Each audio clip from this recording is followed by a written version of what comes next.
Boa noite! Boa noite! Começa agora mais um Foca na TV. E no programa de hoje vamos falar sobre invisibilidade social, seus efeitos, suas causas, do ponto de vista das vítimas e dos agressores. Histórias reais de pessoas que sentem na pele a realidade dessa condição. Pois é, e a gente vai falar também sobre a situação atual dos idosos aqui no Brasil e as influências da reforma da Previdência nos cidadãos dessa faixa etária. O que está por trás das doenças invisíveis que atingem cada vez mais a população jovem e o jogo polêmico que tem tirado o sono dos pais. O desafio da baleia azul. E além disso, a gente vai ver também os maiores desafios da população indígena aqui em centros urbanos e as implicações que as eleições de 2018 pode trazer a isso. Tudo isso e muito mais você acompanha agora. Fique ligado!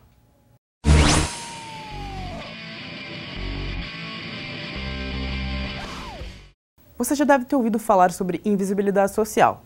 Não? Bem, se nunca ouviu falar, a nossa comentarista Deise Dantas irá apontar alguns aspectos que compõem esse triste acontecimento. Você já se sentiu só no meio da multidão? Assim como uma espécie de fantasma? Então, bem-vindo ao Clube da Invisibilidade Social. Sinceramente, não sei se isso de fato é uma nova manifestação do tão conhecido preconceito ou se isso evoluiu para algo mais cruel e brutal. Nas artimanhas do preconceito, existe como base os sentimentos. Guarde bem essa palavra, sentimentos. É como se fosse um elo entre o opressor e o oprimido. O sentimento do ódio, do nojo, da raiva e, por que não, do medo do diferente. Mas onde tudo isso se encaixa no tema abordado da invisibilidade? Em nada. Ser invisível é saber que nenhum mero manifestar de sentimento você receberá. Até porque você não existe, não é visível. Podemos até adjetivá-lo como algo vazio, oco, seco. A invisibilidade que está presente na criança abandonada, no morador de rua, no índio, no gordo, no magro, no negro, no homossexual. Está na copeira que serve o café todos os dias sem receber um bom dia. Está presente no dia a dia das empregadas domésticas, nos idosos. E se continuarmos esse dedo de prosa, como diz o sábio caipira, as situações serão inúmeras. Na sociedade que vivemos, tão repleta de rótulos e na busca desenfreada por ser alguém, de influenciar alguém, a frase de Descartes onde diz, penso, logo existo, não é mais verdade. Pois mesmo pensando, e até quem sabe, lutando, a invisibilidade existe e envolve a todos. Pois é, e como você pode ver, a situação de invisibilidade atinge a todos. E hoje vamos acompanhar alguns casos de pessoas que vivem essa realidade de forma mais intensa. Você vai conhecer 3 personagens e suas histórias de invisibilidade. Mas eu já te adianto uma coisa, elas podem estar mais perto do que você imagina. E para começar a série de relatos, você acompanha agora a história de Marlene, mãe de gêmeos e carreteira. Olha só. Meu nome é Marlene Cardoso, tenho 39 anos, sou casada, mãe de 3 filhos, inclusive recentemente tive um parzinho de gêmeas, meu marido é carreteiro, eu também sou carreteira. Minha profissão é básica, é entrega, coleta, já trabalhei com viagens, já fiz viagens para Cuiabá, para Goiânia, Brasília, Rio de Janeiro. Hoje em dia eu trabalho só em São Paulo, faço entrega e coleta só aqui dentro de São Paulo. Então eu coleto no cliente e levo para a empresa. Às vezes vou fazer uma entrega, às vezes é com ajudante, às vezes é sozinha, mas basicamente é isso, entrega e coleta. Eu me sinto invisível porque a sociedade ainda não enxerga uma mulher atrás do volante de uma carreta. A gente sofre muito assédio, sofre muito preconceito, tem pessoas tem homens que falam que a gente tá ali, que a mulher está ali tomando o lugar de um motorista homem, que a gente tinha que estar em casa lavando e passando roupa. Então eu me sinto invisível por conta disso, eu não acho isso justo, não é assim, tem espaço para todos. Por conta de ser uma mulher e chegar nas empresas não tem um suporte para a mulher. Toda empresa que eu chego só tem banheiro masculino, difícil uma que tem um banheiro feminino. E eu tenho que usar aquele banheiro masculino. Teve uma vez que eu fui fazer uma entrega num cliente e o banheiro do cliente era muito nojento, era muito sujo, que era um banheiro de homem. E eu fui atrás do guarda para ver se ele podia deixar usar um banheiro de uma funcionária, de alguém que trabalhasse lá interno. E ele falou que não tinha outro banheiro, que era aquele ou era na calça. Então eu tive que usar aquele banheiro nojento, o banheiro estava muito sujo e eu tive que usar, não tive outro jeito, mas eu queria que tivesse um banheiro para mim, porque a gente tá ali, então teria que ter um banheiro para mulher também, né? Eu gostaria que a sociedade enxergasse a mulher carreteira, porque ela tá ali, ela existe. E só que as pessoas não enxergam, eu queria que enxergasse, eu queria que o cliente enxergasse que os homens começassem a respeitar e que o cliente desse um suporte para a mulher chegar. Ah, chegou um homem, tem um banheiro e um chuveiro para homem. Chegou uma carreteira, mulher, tem um banheiro e um chuveiro para ela, porque muitas vezes a gente pernoita no cliente, não tem um banheiro nem um chuveiro para usar. Então eu queria que tivesse, eu gostaria que tivesse um banheiro, principalmente o banheiro mesmo, que é o que é mais complicado para a mulher. A gente está naqueles dias femininos, a gente precisa usar um banheiro feminino e não tem. Então eu gostaria que tivesse um suporte para a mulher que está atrás do volante da carreta, que tem muitas por aí. E agora falaremos de um tema que tem tirado o sono de muita gente, é a reforma da Previdência. Ela propõe a idade mínima de 65 anos para receber o BPC, o benefício de prestação continuada, com pelo menos 25 anos de contribuição. Toda essa preocupação com a reforma tem feito a população jovem se questionar como será o futuro. Quais serão suas garantias quando forem idosos? Mas você já parou para pensar como os idosos vivem hoje? Pois é, os idosos fazem parte do grupo de pessoas que sofrem com a invisibilidade aqui no nosso país. Você acompanha agora a reportagem de Natália Garcia. Ser idoso no Brasil não é nada fácil. A população acima dos 60 anos totaliza mais de 23 milhões de pessoas, segundo o IBGE. Ainda assim, o país deixa muito a desejar em acessibilidade e inclusão para aqueles que têm mais idade e acabam se tornando invisíveis. Tem um monte de idoso no Brasil, em São Paulo, mas eles estão dentro da casa deles. Vocês não veem os idosos vivendo, eles estão sobrevivendo. Para que um idoso vai sair de casa? Para cair num buraco na rua? Para ser atropelado? Para ser assaltado? As calçadas estão em péssimo estado de conservação, muita coisa contra isso. Então ele acaba tendo uma qualidade de vida mínima da porta da casa para dentro. Nunca mais tive assim, aquele prazer de dizer, quero ir no cinema, quero ir numa festa, não vou.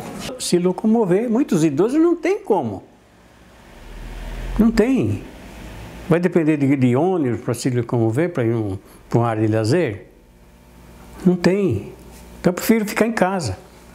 Ao longo do tempo, muitos idosos passam a necessitar de cuidados intensivos. Existem apenas 218 casas de repouso públicas no país, sendo que o acesso a estes lugares fica restrito a pessoas de maior renda, gerando um grande número de idosos em situação de carência. Este é o Lar Buçocaba, localizado na cidade de Osasco, que é mantido por doações e abriga 50 idosos. 10 deles não têm nome, apenas 4 são aposentados e a maioria não tem família.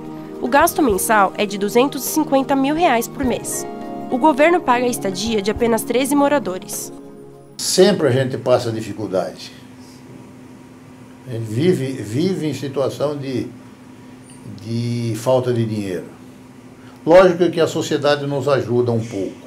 O que custa mais é mão de obra. Nós temos, nos 50 idosos, nós temos só na enfermagem 28 pessoas para cuidar deles. Eu tenho que ter psicólogo e isso daí é de responsabilidade do poder público. Só que o poder público não tem onde colocar e a gente cuida deles. Segundo o ILPI, instituições de longa permanência para idosos, apenas 20% dos asilos disponibilizados pelo governo recebem de fato suas verbas dos cofres públicos, mostrando uma deficiência de políticas públicas no setor. Há necessidade de mais atenção, porque em casa não tem condições. As casas de repouso particulares proporcionam uma qualidade de vida melhor, já que contam com uma renda melhor investida. Hoje você tem alguns lugares que estão começando a pensar no idoso, estão começando a pensar no deficiente, mas às vezes eu saio com o carrinho de bebê do meu filho, eu não consigo, chega uma hora que eu travo, eu tenho que voltar. Imagina um idoso ou uma pessoa que anda numa cadeira de rodas.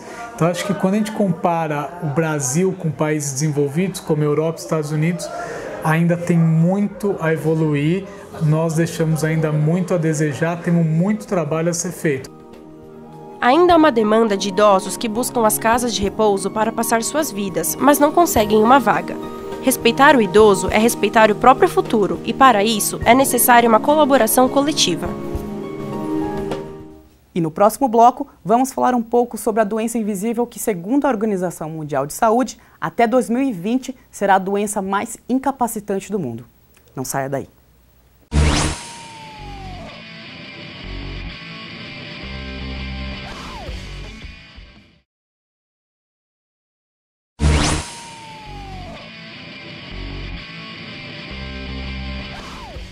Agora um assunto sério que tem inundado as redes sociais.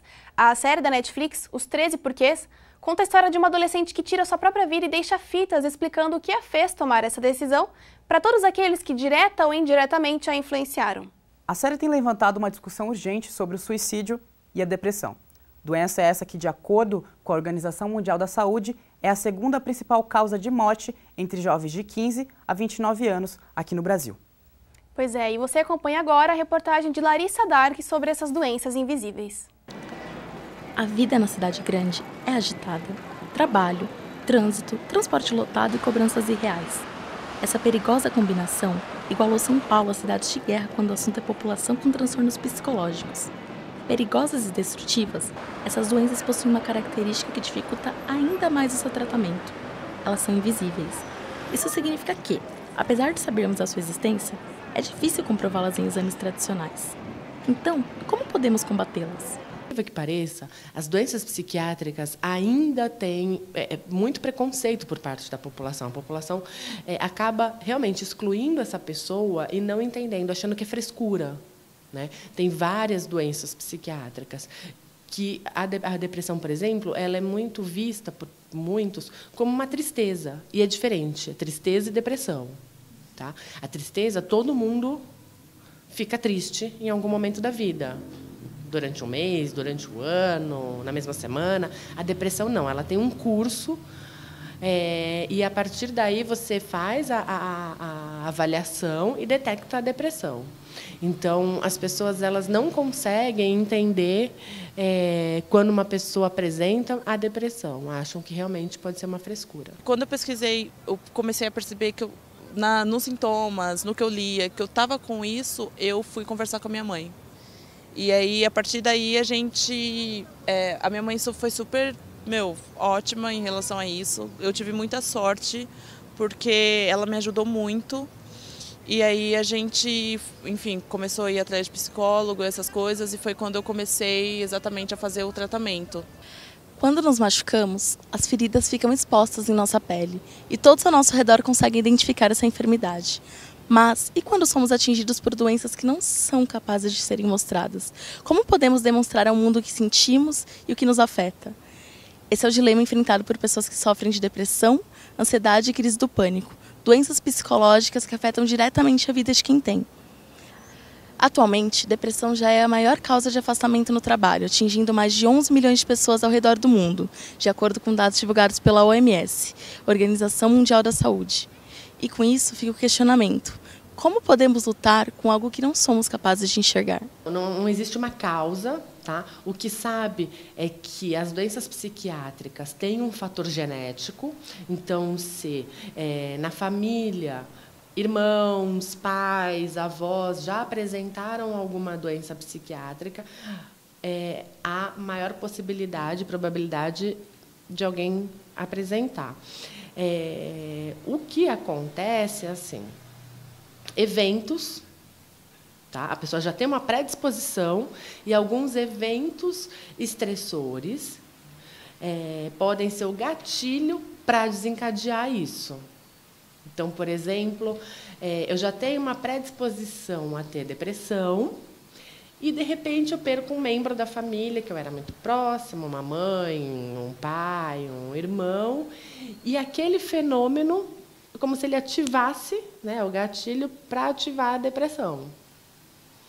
Primeiro que a gente precisa falar sobre depressão, a gente precisa falar sobre o assunto, a gente precisa colocar ele em pauta, porque ele existe e mata, essa doença mata e não é pouca gente, sabe? E para isso acontecer, eu acho que também as pessoas elas precisam ter mais empatia com as outras, assim. Elas precisam começar a prestar atenção mais em relação a uma pessoa que ela é mais na dela, mais fechada, às vezes não fala sobre ela, não fala o que está acontecendo, não quer falar. Tem que ter mais paciência também. Se a pessoa já conhece, por exemplo, uma pessoa que tem essa doença, tem que ter paciência, porque não é fácil. E eu acho que isso já é um passo grande para a gente começar a cuidar mais um do outro, sabe? Assim, prestar atenção nas pessoas e querer ajudar da melhor forma. Elucidar o debate é apenas o primeiro passo da mudança. Nesse vai e vem dos tempos modernos, precisaremos de muita força, e um bocado de otimismo para combater o mal do século. Pois é, a situação é urgente. Para intensificar ainda mais essa discussão, pais e professores alertam sobre os riscos do desafio da baleia azul. O jogo consiste em 50 desafios, entre eles automutilação, assistir filmes de terror e ouvir músicas psicodélicas durante várias horas, sendo que o último desafio é tirar a própria vida.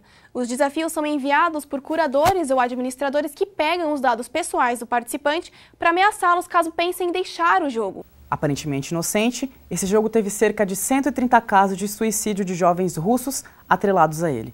Oficialmente considerado um crime virtual, o jogo tem sido alvo de investigação em diversos países da Europa, inclusive aqui no Brasil, onde já fez vítimas. Os especialistas atentam para o fato de que grande parte dos jovens que se envolvem com esse jogo já tiveram quadros relacionados à depressão e à ansiedade. Essa situação mostra mais uma vez a influência que o virtual tem sobre o real e de como os jovens têm se tornado cada vez mais vulneráveis a isso.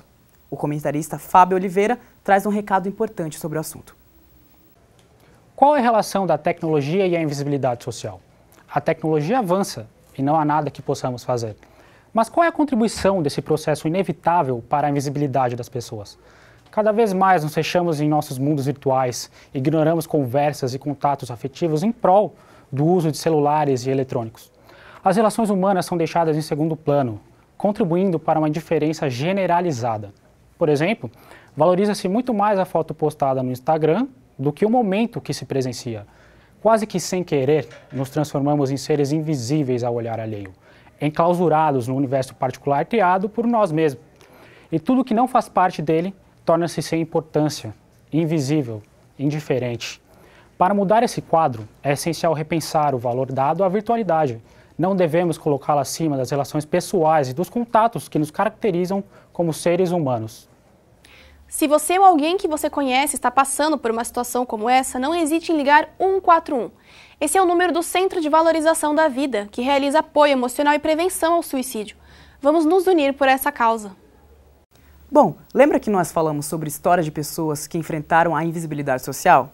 Pois é, você vai conhecer a história da Aline Filzo e o desafio que ela enfrenta ao trabalhar com uma empresa chefiada por homens sírios.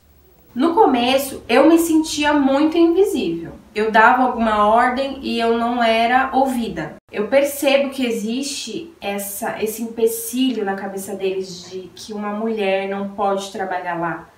Mas eu sempre falava, não, vocês vão ver como eu vou conseguir, eu vou mostrar pra vocês que vai dar tudo certo. Sempre assim, tentei falar com eles de uma forma com que não colocasse uma autoridade e que fosse um bom negócio também para eles me contratar, né?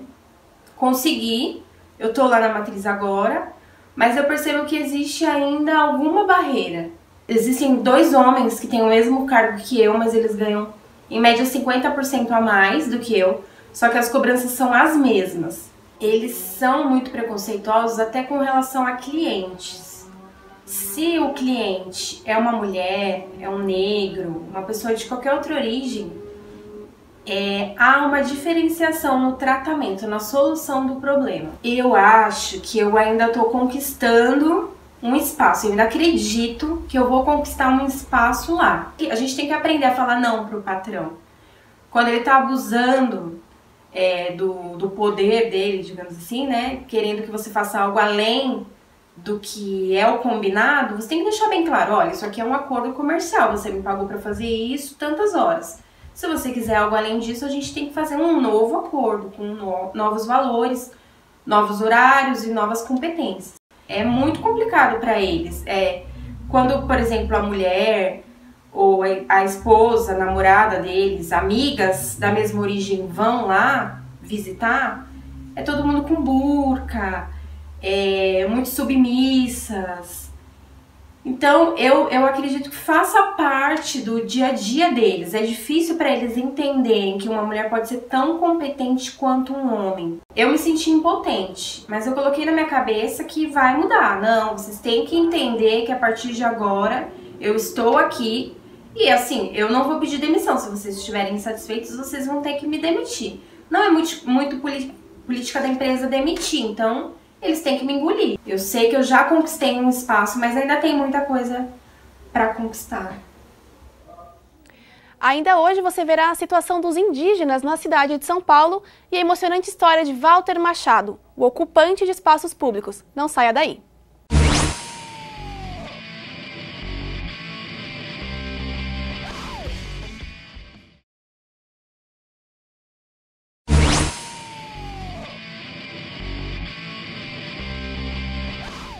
Tudo é relativo. Eu me remito muito a essa frase do Albert Einstein. Tudo relativo. Sou Walter, tenho 53 anos, nasci aqui em São Paulo mesmo. Não constitui família, a família Walter sou eu então, né? E a grande família humana brasileira, paulista, paulistana. Eu digo que eu estou ocupando espaço aqui na Bela Vista, na Rua Major Diogo. Ninguém mora na rua. A rua é lugar de passagem e de manifestação livre, às vezes. Né?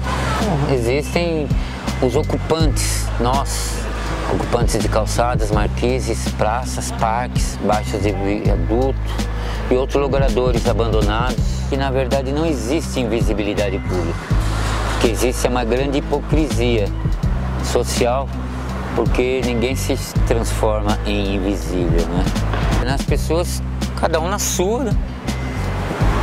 Se a gente for pensar com detalhe, tá certo cada um na sua também, né? Agora, tem os limites da socialização ou da insocialização, né? A gente só existe, isso é também filosófico, né? Em relação ao outro, socialmente falando. Então, a pessoa tá bem introspectiva, esquizofrênica. Eu me desempenhei 18 anos que eu escolhi fazer iluminação de teatro. Aí tive alguns problemas, me distanciei. Eu recebo desde fevereiro de 2014 um benefício social chamado Bolsa Família. Era R$ 74 por mês. Eu digo que nessas circunstâncias sociais, políticas, a gente aprende a passar vontade.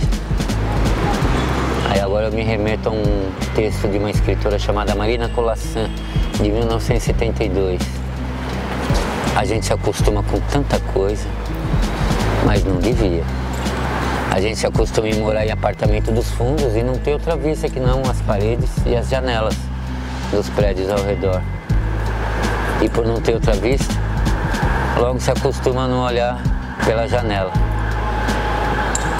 E por não olhar pela janela, logo não abre de todas as cortinas.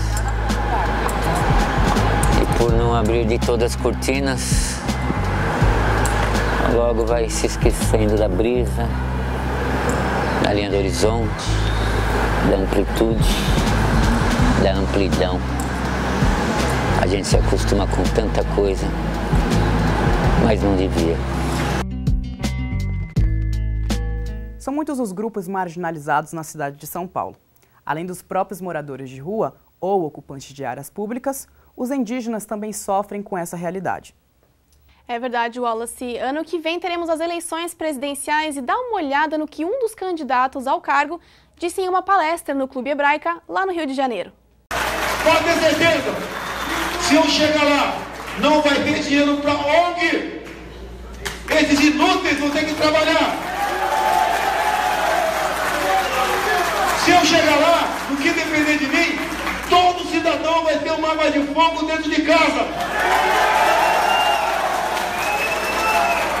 Não vai ter 1 centímetro demarcado para reserva indígena ou para quilombola. Com parcerias, nós vamos resgatar esse Brasil. Comecem já ir se acostumando. Não sou e não serei um candidato para agradar. Serei um candidato para falar o que tem que ser falado. E a responsabilidade de votar é dos senhores. Pois é, as manifestações nas redes sociais foram intensas. E por isso, nosso repórter Murilo Esteves foi até a Faculdade Rio Branco para saber o que os alunos pensam sobre isso. Boa noite, Murilo. O que a gente tem por aí hoje? Boa noite, Wallace. Boa noite, Sara. Viemos até Rio Branco para saber um pouco da opinião dos alunos aqui da faculdade, saber sobre esse vídeo que está circulando nas redes sociais do Bolsonaro. Trouxe o Felipe aqui para conversar com a gente. Felipe, o que você acha sobre esse vídeo? Boa noite. Eu acho que é muito preocupante essa tentativa do Bolsonaro e de todo esse pessoal que apoia a extrema-direita no país, porque ele tenta criminalizar o movimento quilombola e até mesmo os indígenas, né, quando ele diz que eles não trabalham, que bom, é um total desrespeito, uma ignorância ao passado histórico do Brasil, ao passado colonial, de minorias que foram oprimidas, tanto os indígenas quanto os quilombolas, que não estariam ali se não fossem tão necessários, tão ricos à cultura brasileira, né? Acima disso, até quero salientar o fato das eleições, né? E Bolsonaro vem aí crescendo, né? Como uma alternativa, infelizmente uma alternativa que a gente vê justamente por esse vídeo que não é uma alternativa boa e que infelizmente atrai um eleitorado que vai começar a polarizar a eleição, vai começar a trazer, a tentar criminalizar esses movimentos, essas minorias, e isso infelizmente não beneficia, não é rico para o debate e para os problemas do Brasil, né? Tem coisas que são muito mais necessárias, muito mais urgentes para se discutir do que quilombolas ou indígenas, né? Eles são movimentos que precisam ser preservados, precisam ser cada vez mais debatidos e são necessários, né, para enriquecer, né, culturalmente falando. Mas é isso, é preocupante, é muito preocupante. Obrigado, Felipe. Agora vamos falar com a Fernanda. Fernanda, o que você pensa sobre esse vídeo que está girando na rede social aí do Bolsonaro? Bom, é um vídeo muito triste, porque o Bolsonaro ele representa uma parcela mínima da população brasileira. Ele simplesmente cospe os interesses dessa parcela dessa população, principalmente quando ele fala sobre a questão do desarmamento, que é uma carência. A representatividade do Bolsonaro é uma carência política no Estado brasileiro, por todas as questões que a gente está passando, de convulsão social, nessa questão política, de muitas corrupções. E um vídeo sobre comentários da questão indígena e quilombolas é uma falta de conhecimento muito grande, a falta de conscientização ambiental, cultural e social da sociedade brasileira. E as terras que são compostas pela população indígena são mínimas e suficientes para gerar um debate sobre essa questão. Ao mesmo tempo, é muito triste ver que pessoas dentro de uma comunidade judaica que passaram por todas as questões históricas em um outro momento, em um outro país, aplaudirem uma situação dessa. Obrigado, Fernanda. Volto com vocês. Obrigada, Murilo. A situação da população indígena no Brasil é bastante delicada. A disputa por terras entre nativos madeireiros e o agronegócio é sangrenta e silenciosa. Pois é, Sara. E por mais que pareça um problema distante, existem tribos indígenas enfrentando esse desafio aqui na cidade de São Paulo. E para conhecer um pouquinho mais dessa realidade, a gente vai assistir a reportagem de Gustavo Paulo.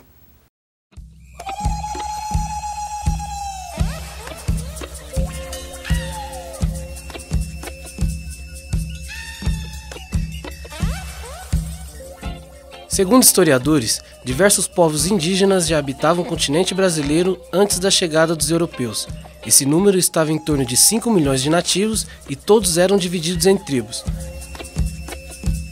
Atualmente, cerca de 400 mil índios ainda ocupam o território brasileiro em reservas indígenas com respaldo do governo, sendo aproximadamente 150 línguas faladas por esses povos no Brasil. A questão central das populações indígenas e das civilizações indígenas no Brasil, ela é muito complexa. O Darcy Ribeiro, ele mostra como o processo de colonização brasileiro, ele foi absolutamente violento no sentido de desenraizar o índio da sua cultura. E veja, o processo de industrialização do Brasil, principalmente a partir do século XIX, produziu uma grande pressão sobre as comunidades indígenas. E com isto, houve um processo de migração de parte desses indígenas para os centros urbanos. E, a verdade, o que ocorre é uma espécie de um apagamento, né, que é, na verdade, ideológico mesmo, dessa herança indígena, que é também com a herança negra, né? De acordo com o censo de 2010, cerca de 42 mil pessoas fazem parte da população indígena que residem na cidade de São Paulo, como, por exemplo, a tribo Tenondé-Porã, aqui em Barragem, extremo sul da capital, com 1.200 habitantes. Demarcado hoje, a gente tem 26 hectares de terra, né? Mais ou menos 850 pessoas vivendo nesses 26 hectares, mas já teve o reconhecimento, né, da ampliação, só que ainda falta uma parte do reconhecimento total, digamos, né? Um dos pilares do capitalismo é o individualismo e, claro, o acúmulo de riquezas, né? O trabalho fruto da meritocracia. Bom, os índios, originalmente, não partilhavam de uma ideia de acumulação. Veem o trabalho como elemento de subsistência, como elemento necessário e cotidiano à sua vida, não para acumular riquezas. Nós temos índios no norte do país que andam de Hilux, que tem TV de plasma, que, sim, ora, nada mais lógico num sistema capitalista que você venda dentro da sua reserva, seja ela pedra preciosa, seja madeira nobre, para se sentir incluído no sistema.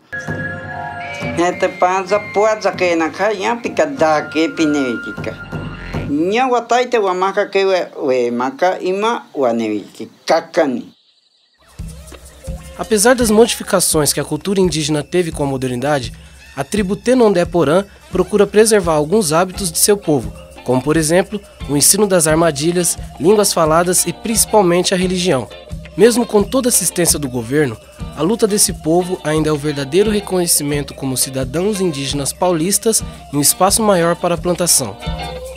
Quando fala que é índio, né, às vezes pensa que é da Amazônia, né, por isso que muita gente, até o próprio atual prefeito, né, acha que nós não somos de São Paulo, né. No discurso dele ele fala assim, né, de ajudar os índios Guarani que vieram de outros lugares para ter uma vida melhor, mas não, a gente sempre viveu aqui, né.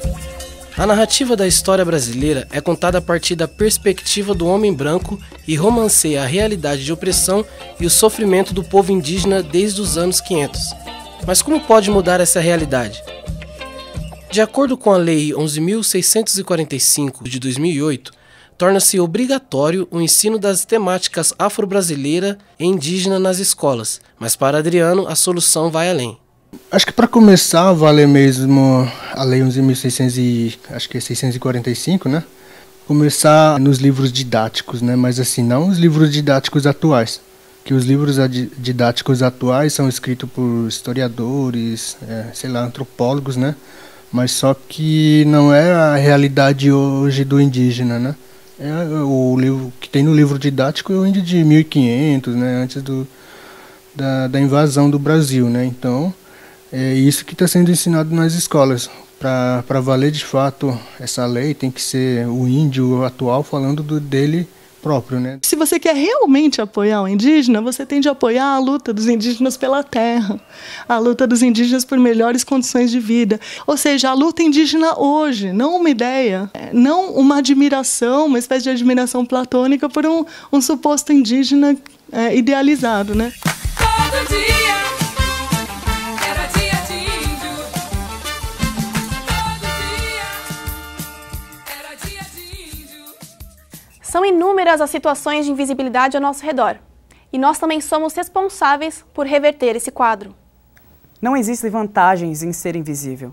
Se somos todos iguais, devemos ser igualmente visíveis. É isso aí. Ficamos por aqui com mais um Foca na TV. Obrigada pela companhia e até a próxima.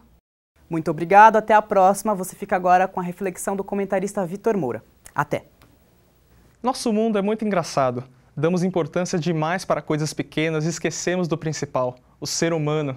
Não, ninguém usa capa de invisibilidade como nos filmes, ou tem a habilidade de sumir quando bem entender.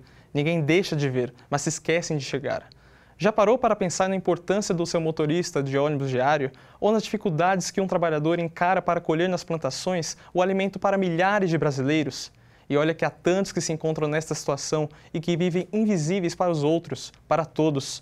Não podemos negar que o capitalismo é o principal influenciador desta máscara que cega a sociedade, pois é por meio dele que tiramos nosso sustento, sobrevivemos e corrompemos o próximo, desde sua classe social, etnia, religião até motivos políticos. Mas a questão é, você se acha invisível em seu trabalho?